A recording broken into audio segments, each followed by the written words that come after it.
Hello and welcome to the February 16th, 2024 episode of Watching the Tape. A big headline this week was the Consumer Price Index, or CPI, print for January, which hit the tape on Tuesday morning before the stock market opened for trading. The news was that January's CPI of 3.1% was higher than investors and economists expected. The result was a sell-off in stocks. The S&P 500 was down 1.4% on the day. Now, 1.4% may not sound like much, but that does represent a big one-day move in the stock market. I thought for this video, it might be helpful to connect the dots, to take a closer look at why stock prices generally fall sharply in the face of higher than expected inflation prints. When we have a better understanding of how stock and bond prices react to news, I think it makes it more fun to follow financial markets.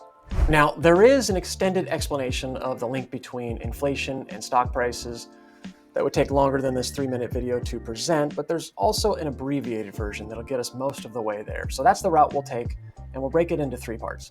Higher than expected inflation generally means that our central bank, the Fed, will raise interest rates or at least keep them unchanged to continue fighting inflation. These higher rates can lead to higher borrowing costs for companies, which can lower their earnings and consequently their stock prices, because after all, when you buy a company's stock, you're buying a claim on its future earnings. Investors had been expecting the Fed to cut interest rates soon, but this latest CPI print will certainly push that first cut out into the future a bit. Secondly, inflation can also negatively impact earnings because companies may face higher costs for materials, labor, and other inputs.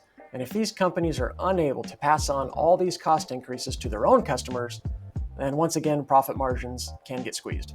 For this last one, I want you to think in terms of purchasing power. Think of what you can buy with $1 today. Due to inflation, the purchasing power of that dollar will be diminished a year from now, 2 years from now, and so on. And remember, when you buy a company's stock, you're buying a claim on the future cash flows to be generated by that company.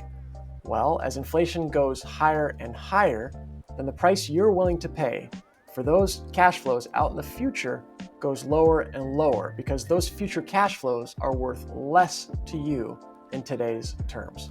That's it for this week. Thank you for watching. We'll see you in 2 weeks.